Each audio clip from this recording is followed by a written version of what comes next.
can we please welcome Busi Selesho? Welcome, Busi.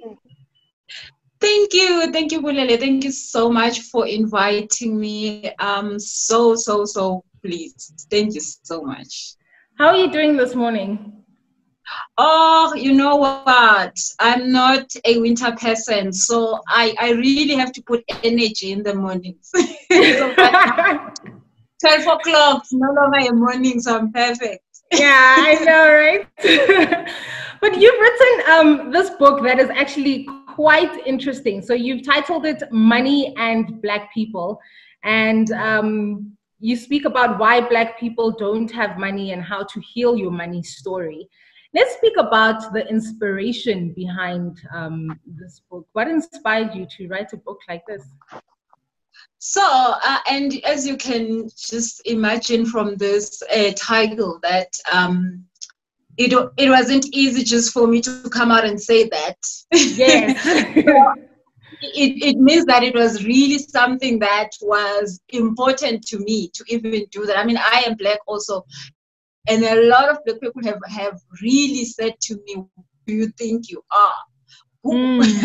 If this is about you telling us of things that we already know, you know what? It's okay." But I did this because I went through the most challenging thing in my life was money, and I know a lot of people can say, but also my life is challenged by money. But for me, it was just a little bit extra. I think I found myself in 40 million rand debt. Sure. And it was 40 million rand debt.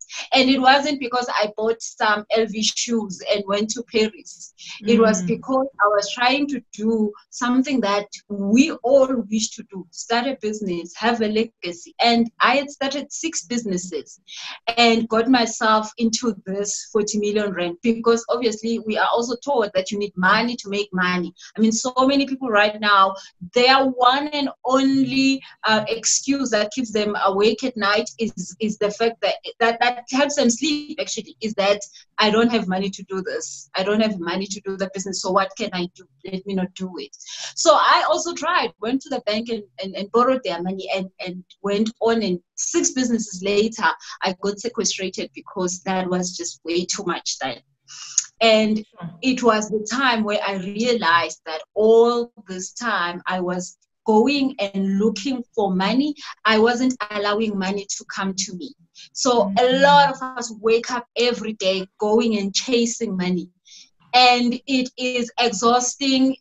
Depression, sicknesses, cancer, unhappiness, losing time with the people you love, not doing your purpose because you have bills to pay, not being able to be who you want to be because the house needs to be paid. So, and it is because of those things that we believe that we should be chasing money. But actually what we need to be doing is allowing money to come to us, just like the air we breathe. If you wake up in the morning and ever think that, oh, I hope I've got enough air for today. I hope I'm going to have enough air for. I hope I will have enough retirement air. Maybe I should be breathing a little bit because next door they don't have enough. So we never do that because we have that in abundance. It's in abundance. All the billions of people in the planet right now, they are all breathing exactly the same air, exactly the same amount. There is no one who's getting more than the other. And we are all okay at all times. But the thing is, with money, we were taught that money is not something easy to get. You can't get it in abundance. You can't have the money you need at all times. I'm not talking about being a millionaire, but just having your car and your house and your food and your children all paid, then you don't have a problem. You know, even next month, the same thing happens. So many people don't have that luxury because they believe that it's hard to make money. It is not easy to find money. Money doesn't grow on trees. We were told those things. So I went through and found myself in that 40 million rand because of all those things. And my mind was the only thing that could get me out of that. And I found a coach at that time when I got sequestration and lost everything. And that coach said, Busi, you don't have a problem with money. You have a problem with the relationship you have with money. And I was like, oh, wow, relationship I have with money. And she said, yes, you are not allowing money in your life. You are thinking money is it's limited. The lack you think about concerning money is the only thing that keeps making you go through these hard times with your money. And at that time, I really thought she wasn't making sense, because 40 million rand and you're telling me stuff like this. You're not telling me where next to go. And she said to me, you need to find your passion. You need to find your purpose. When you find those things, you will never lack anything. I was like, okay, that's it. I was not even knowing what coaches are. Now, she was telling me about purpose and passions, things that I was not interested in. But luckily, I went forward and I used that. And she gave me a simple set of exercises, which then made me write the book, because I just wanted to share those things that took me out of that 40 million rand dark hole. And I practiced those. And guess what? When my mind started changing, the opportunities that were always in my life that didn't want money from me, that just wanted me to show up, they started working. So when I was writing the book, I was just talking about me as a Black person who had all those thoughts that were totally blocking me. And I was working hard. I was really working hard. I had no doubt that I was working hard, but it wasn't working. It wasn't making sense. So when I started to change the mindset, everything that I ever wanted worked. So then I wrote the book, and this book, I always say to people, in this book, you don't expect English, because one of the things when I wanted to write the book, I was thinking, oh, hell no, I'm not writing a book. The school that I went to, I studied Bantu education. Most of you guys probably don't know what Bantu education is. Now, we were taught English in Siswati. The English class was Siswati, but it was called English. So we had, there's just nothing there. That doesn't exist to us. So I was thinking, no, I don't have the right English to write a book. I don't even know how to write one.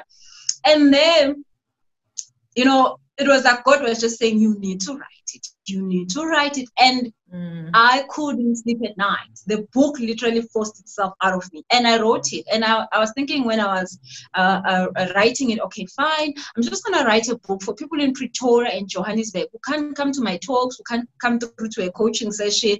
They will be able to read the book and get the steps that I did, and that will be fine.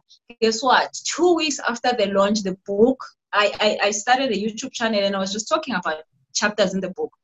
We started getting orders from Brazil, from the UK, from everywhere around the world.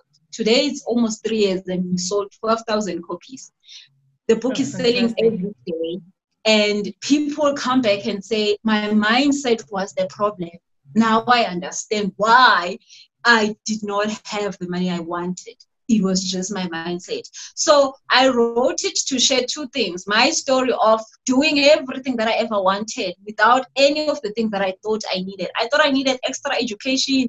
I thought I needed money. I thought I needed to be somebody else. Maybe this color of my skin is wrong. Maybe I'm the wrong gender. Maybe, all those things. But I was able to, when I accepted my calling and my purpose, was able to do all the things that I thought I would never do, but without any of the stuff that I thought I would need to do those things with. So it has been a journey for me to just talk to the world about stuff that I've seen in my life. But most of all, then there is this part where a person can coach themselves into this mind change. I like that. And you've basically spoken about the main thing that needs to change with regards to, acquiring money or, attracting money in your life.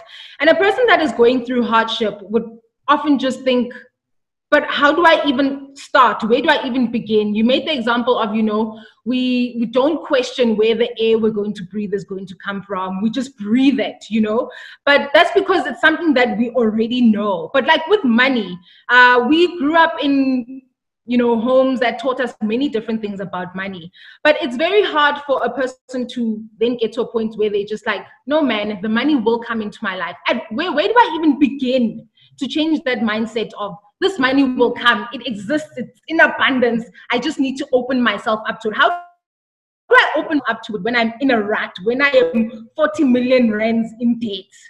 No, yeah. And that is, I think, the most important question, because we have also lived to a certain normal. A certain normal is the story of how we're supposed to, what success is supposed to be like. You're supposed to go to school, study as much as you can, and go get a job and hope to not get fired, and you'll be okay. So, and I mean, I've tried that. A lot of people are trying that. The only people who win there are people who have taken something that is their purpose and made it, their daily job. And those people are actually the only people who are helping and that actually do have money. So how do we then start to fix this thing? So the one important thing is that if you are waking up in the morning and you don't like what you do, there is reason number one for you to do a change in your life. When you don't like what you do, what normally happens is that you earn the money, but the money will never be enough. You cannot have abundance when you do not love how you get the money. Now, the other thing is... Oh, Busi, it seems like your mic is off. We're unable to hear you now. It seems your mic... Okay, there, that's perfect. I can hear you now. So you find that when we starting our lives, we are just taught that study anything that's going to make you money. I studied IT, and I was told that IT is the one profession where you're going to earn a lot of money when you finish school. So I went and studied IT. I had no business studying IT, but I studied it because of money. And then when I started that job, I hated that job. I was literally depressed every day. Guess what? The debts that I had, debts of stuff that I don't even know. But it was because I wasn't in my purpose, and I was just not happy doing what I was doing at that time.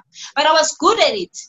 So again, it is not about the fact that you are good at something you're doing. You must love it. When you love it, most of the things that you want, in terms of the next position, in terms of a salary increase, in terms of not being in debt, are going to come right.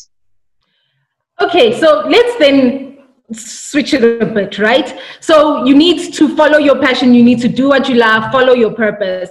But you find that you have people that actually do this. We have so many artists that are following their purpose. We have so many musicians that are following their purpose. Many people doing the things that they love, but they are still finding themselves without money. What is it that they are doing wrong? Thank you for that. So that is step 2. Step 1 is just getting out of the drama of not loving what you do. So step 2 is the people then that have found their purpose, that know their passion, but then they are not getting paid for it. So you find this person has a proper job, what they call a proper job, and then they've got the side hustle. Or they are in the side hustle and things are just not working. So those people, what normally happens is that they believed well, it's more things, but the first 2 that they've believed is number 1, I cannot be able to take care of myself. Because remember, I said to you, we're taught to study as much as we can and get a job and just make sure we don't get fired.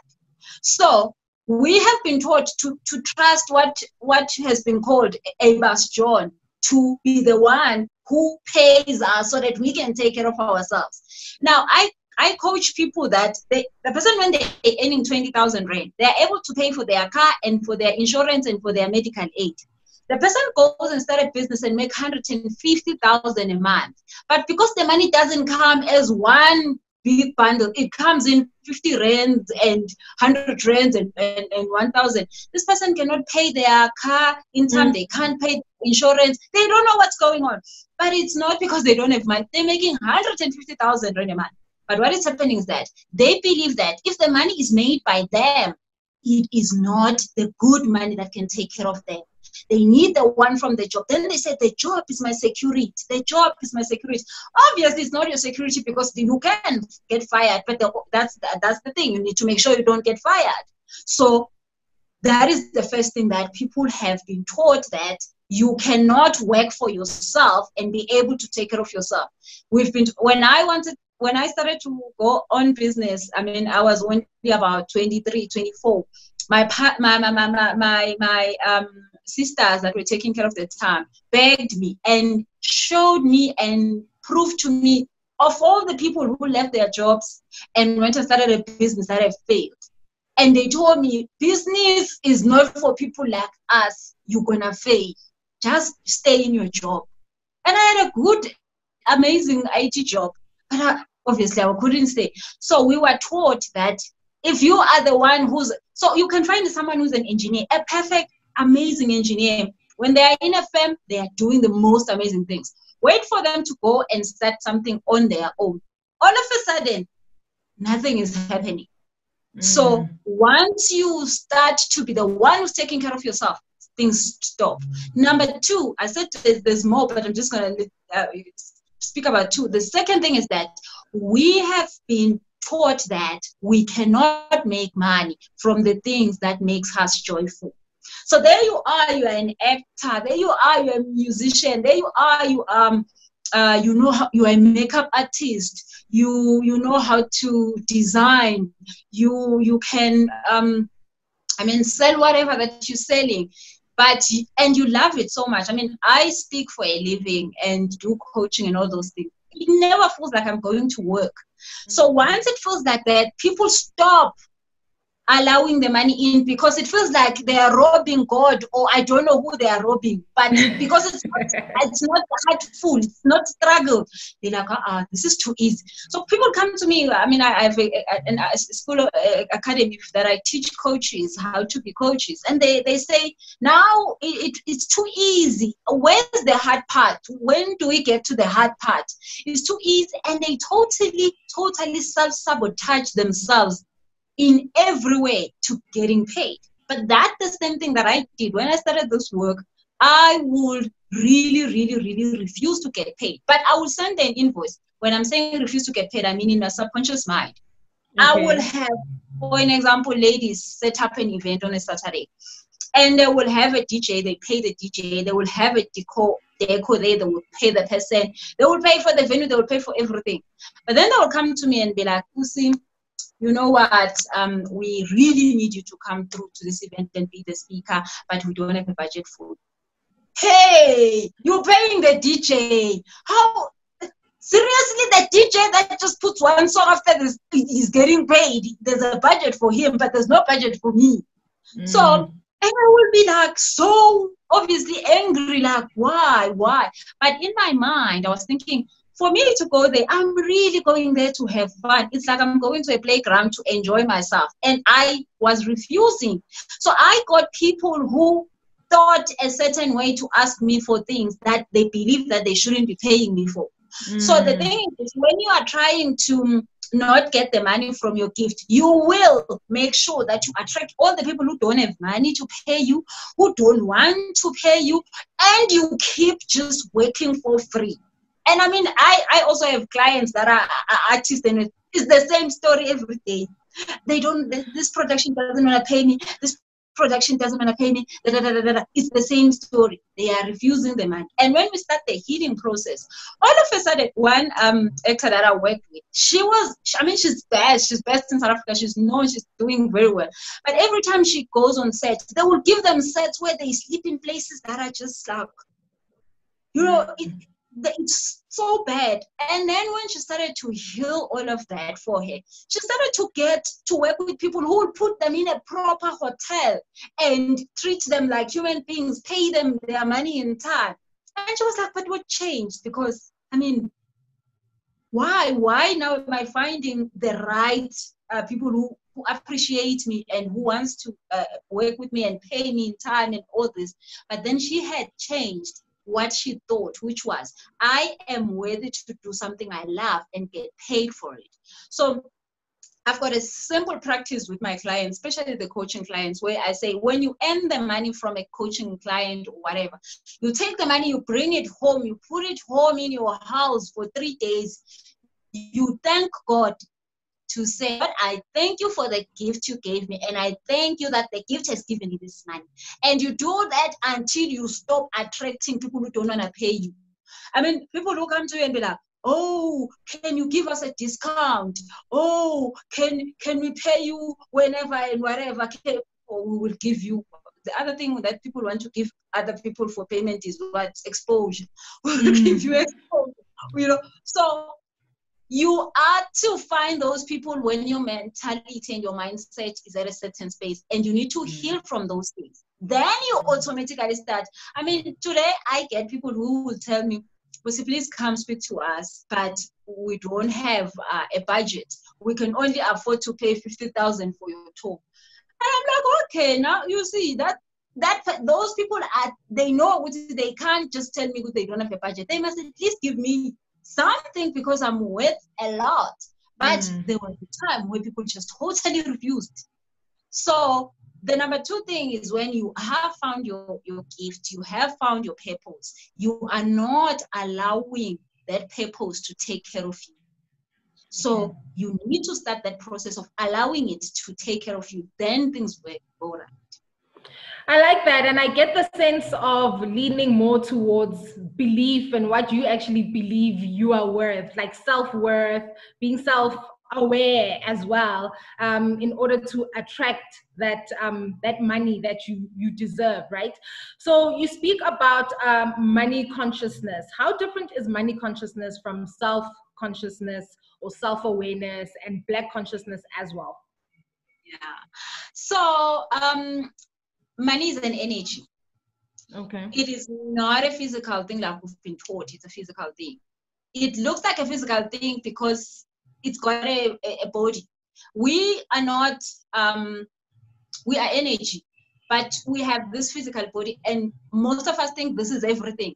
This is only 5%. Yes. The real us is 95%, and you can't see. You can only feel. So money is also energy, and the 95% of money is the part that we can't see. So when you are not understanding that it is an energy, what you do is that you only use 5% of you to try to find 5% of money, and it doesn't work. So the consciousness of who we are, which is that 95%, needs to connect with the consciousness of money and everything else that is not seen, which is then the most critical part of that is our emotions. Like I said, when you hate your job, you don't hate your job by saying it away. You hate your job by thinking and knowing and feeling that. And feeling, yes. Yeah. So now, if your job is your source of income, which then stands for money, what are you doing? You are hating or don't want money. Simple. Okay. Because you wouldn't go to the job if it wasn't for money. I mean, if you get 2 million rent tomorrow morning, people won't be going to work. I've got 2 million. Thank you so much. Thank you. So that job represents money to you. But guess what? You're hating it. But guess what? You don't love it. So that is how the consciousness of money connects with us. So when you are loving what you're doing, so for instance, when I'm coaching a client and the client is not paying me because I'm Busi Selesho, I'm an international accredited money coach. Nobody cares about that. I mean, that's just like nothing anyway. So a person only pays me because they believe that I can help them. But for them to believe that I can help them, I was the one who needed to believe that I can help them. So how did I have to believe that? Because a lot of people don't do that. They just want people to believe that they can do the job, that they should accept their quotations, that they should buy whatever they sell, but they don't believe that they can be the solution in those people's lives. They just believe that I can make t-shirts, I can do this. Doing doesn't matter. It's 5%. Anybody can do anything. But when you believe in your heart that you are put in this planet to help this person, that is the only time you can connect with the consciousness of that person, and the person actually finds you. You don't actually have to go finding them. So what I did for me, and which I do on a daily basis, is that I have made this whole energy around me that if a person ever spends their money and come to me for a session to come talk to me about their money problems, they will not go and continue with their lives without getting an investment of more than 100,000 that came from this session with me. So I believe that on a daily basis, every person that touches my energy in terms of anything that I'm helping them with, they will receive 100,000 rand. So I feel like I literally give 100,000 rand on a daily basis. So, and that happens all the time. Literally, my clients, it happens all the time. But that was something that I had to make. So what is my value? Oh, my value, my starting value is 100,000. I know that if you come to me, you shall come out like that.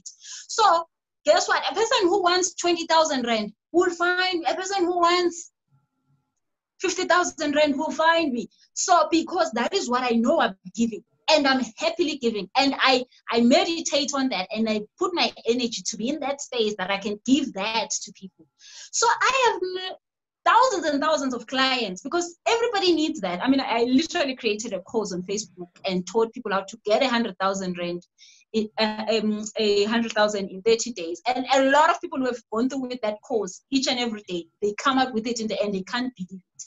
Only in 30 days. So, but that is the thing, that I had to put my value out there for me so that other people can be connected to that value. So if you're just thinking that you're just doing a catering business because people are hungry out there, it's not going to help. You must want to help hungry people. If you're just thinking I'm setting up a business for construction, but you really don't care, you just want to build and you see every building as money, it doesn't work like that. You must really want to see people live in spaces, So that value must be in you so that people can believe in you and then be able to connect with you and buy from you, which when they buy, the energy exchange is money. I like that. But let's now talk to those that look. We are hearing you. We understand what you're saying. But now we go through moments where we think about systematic and structural barriers, right? We think about where we come from and the systems that have been put into place that are not allowing us to attain money, or that are not allowing us to attain assets and things like that, you know. And we start to think that it's very hard because, for instance, we'll make examples like, it's much easier for white people to attain money than it is for black people to attain money. We are finding ourselves in a circle of debt. We can't buy assets because there's a lot of things that are coming in our way. How do we even begin to unlearn all of that? That is a process. And as I said, a lot of people, they are scared of dealing with that issue. And I'm not saying dealing with it as going on Twitter and just like, complaining about it. I mean, we know it's there. I mean, apartheid really finished us. I mean, really. I can tell you stories of how my father was so shocked that, oh my God, Busi, you have a white person, you employed a white person. And my father was like, this I've never seen. My father died a few years at 78. So, wow, he couldn't believe that. So, I mean, that's how his mentality is set, that this is not for black people. You are black, you cannot. It's just not possible for you. And there I was doing this thing, the one thing that he knows for sure. So, which means that obviously we took the mindset of our parents and of our ancestors, and here we are today. We are trying to do something different with that mentality, and it's not going to work.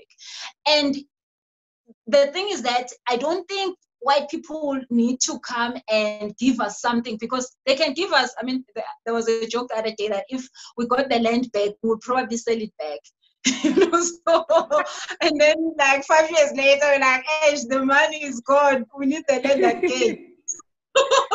So, it is not about that. There is enough land for every human being in the planet right now. There is enough money, like just air. I promise you, There isn't air for specific people. There isn't air that is specific for white people. Even maybe if white people wish there was air specific for them, it doesn't exist. We all breathe the same air and the same amount. So, I mean, you can just decide that I'm in yoga and I need more air, you take in more air. Or you could be deciding that, you know what, today I just don't even want to breathe. Obviously, you cannot breathe, but you decide how much air you take in or not. So it's the same thing with money. But then we need to take the responsibility to change our mindset. The first important thing, like you said, is the awareness that something is wrong with our mind. It's not that we don't have the opportunities or we don't have what we need to have what we want. It's because our mindset was wounded very badly. But nobody can fix the mindset.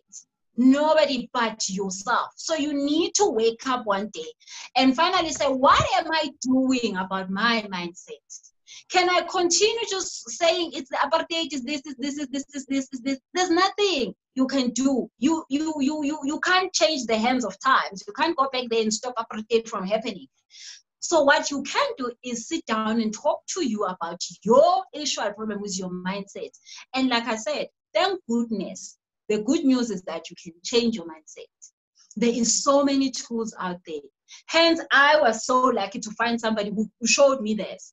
And I am sharing it with everybody who care, to work with it. So you have the chance to change your mindset, and it doesn't even cost much. It just means you need to work with your mind. I mean, I say to people that say, oh, I bought the book and I did day one on the 30 days and I can't. And I'm like, you know what? Why? Oh, I don't have the time. I said, go to your bathroom, lock the bathroom and sit there and work on your mindset. If you must go to the garage, go there and sit there and do the work. You need to heal, and no one can do it for you. You can't buy that healing.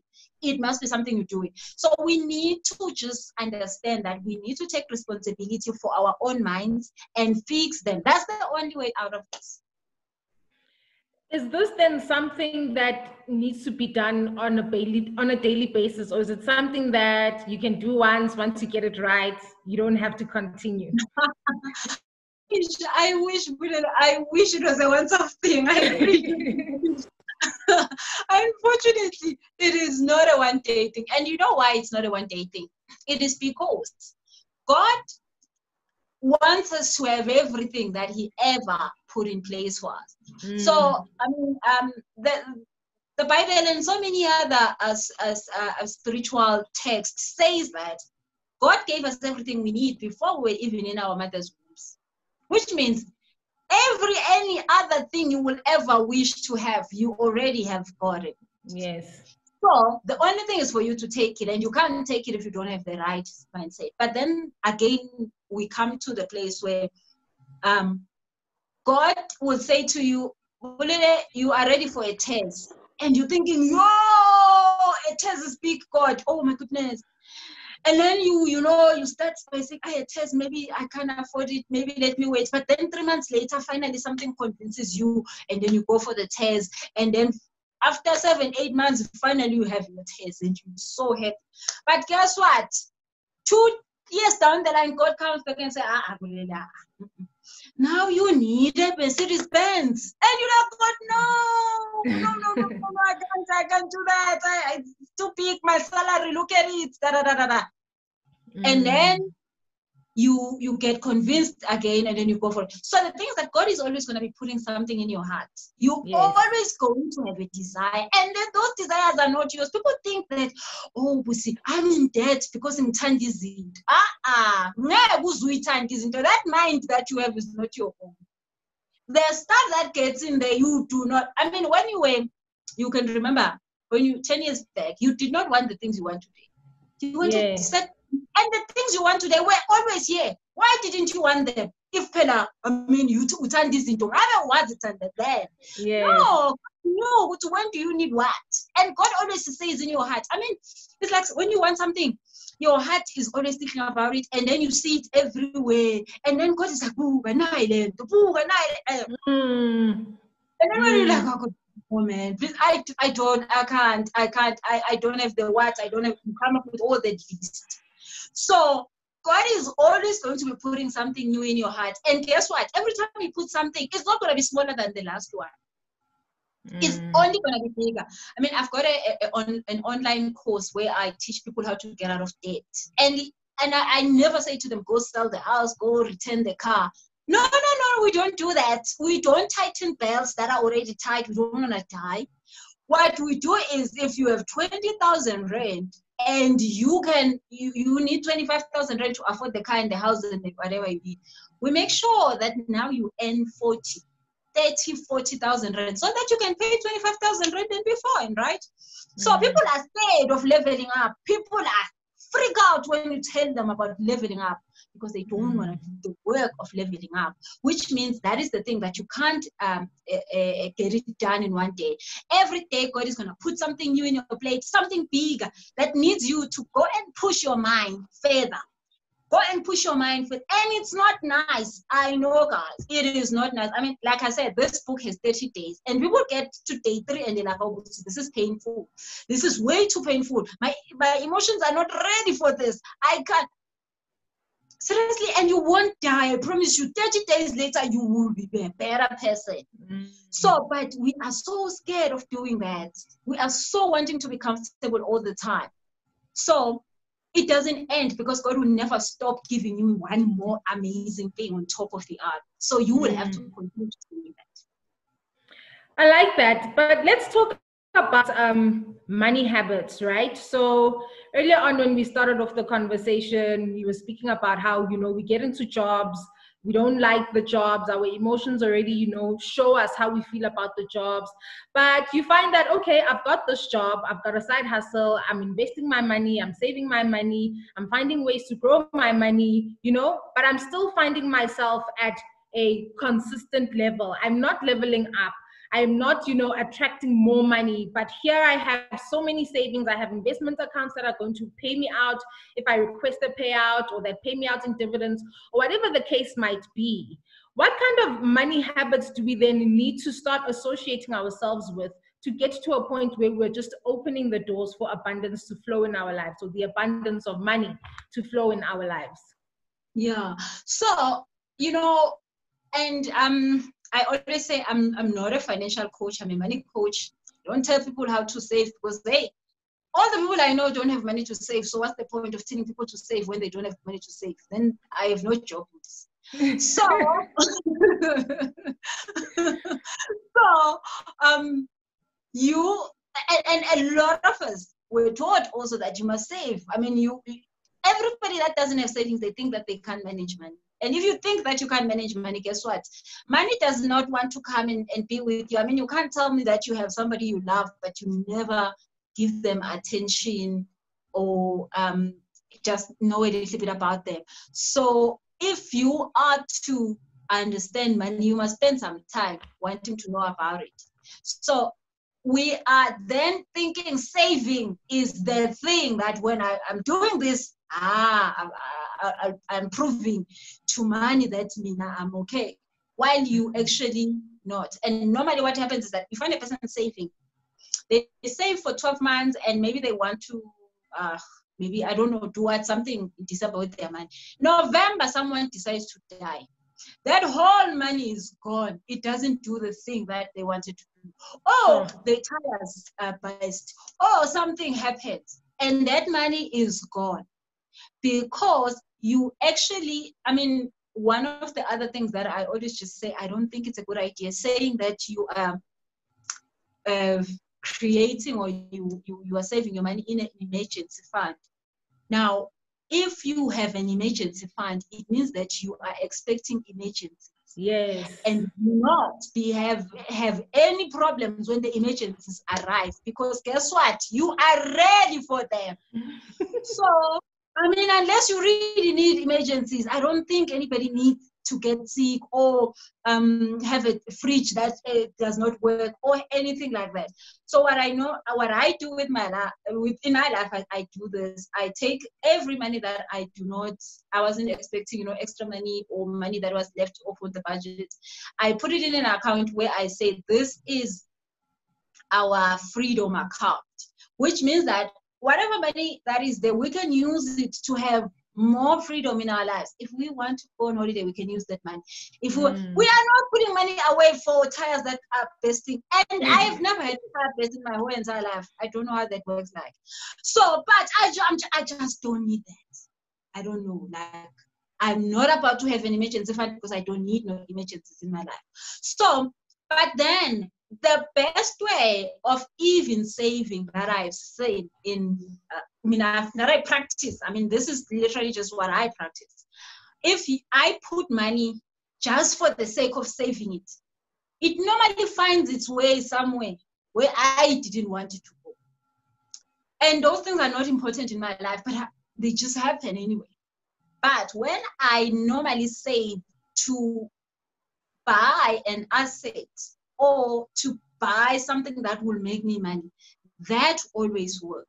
So let me just give you an example. If I am saving every month and I'm saying at the end of the day, I want to buy a bag, that bag is going to start working and every month is going to give me an extra 2,000 or 3,000 rand. What I would have done is that I would have saved that money and then at the end of the year, buy the baki, or in 3 months buy the baki, and then that baki will continue giving me more money.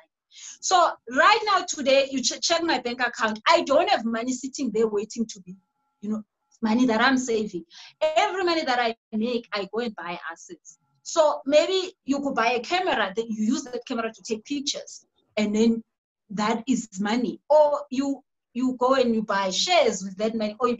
So when you are saving just for the sake of saving, it normally doesn't work. You must have a bigger purpose than just saving. And then automatically it works because then now there's more energy that you're putting towards this thing. And also people ask me a lot of times, where do we invest? There's so many places to invest, and there's obviously a lot of reasons why you should be investing wherever you are investing. And I mean, that's a story for another day.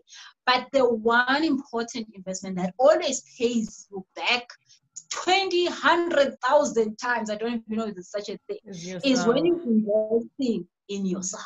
Yes, you have to be investing in yourself on a daily basis. Learn something new, find something, just like this mindset thing.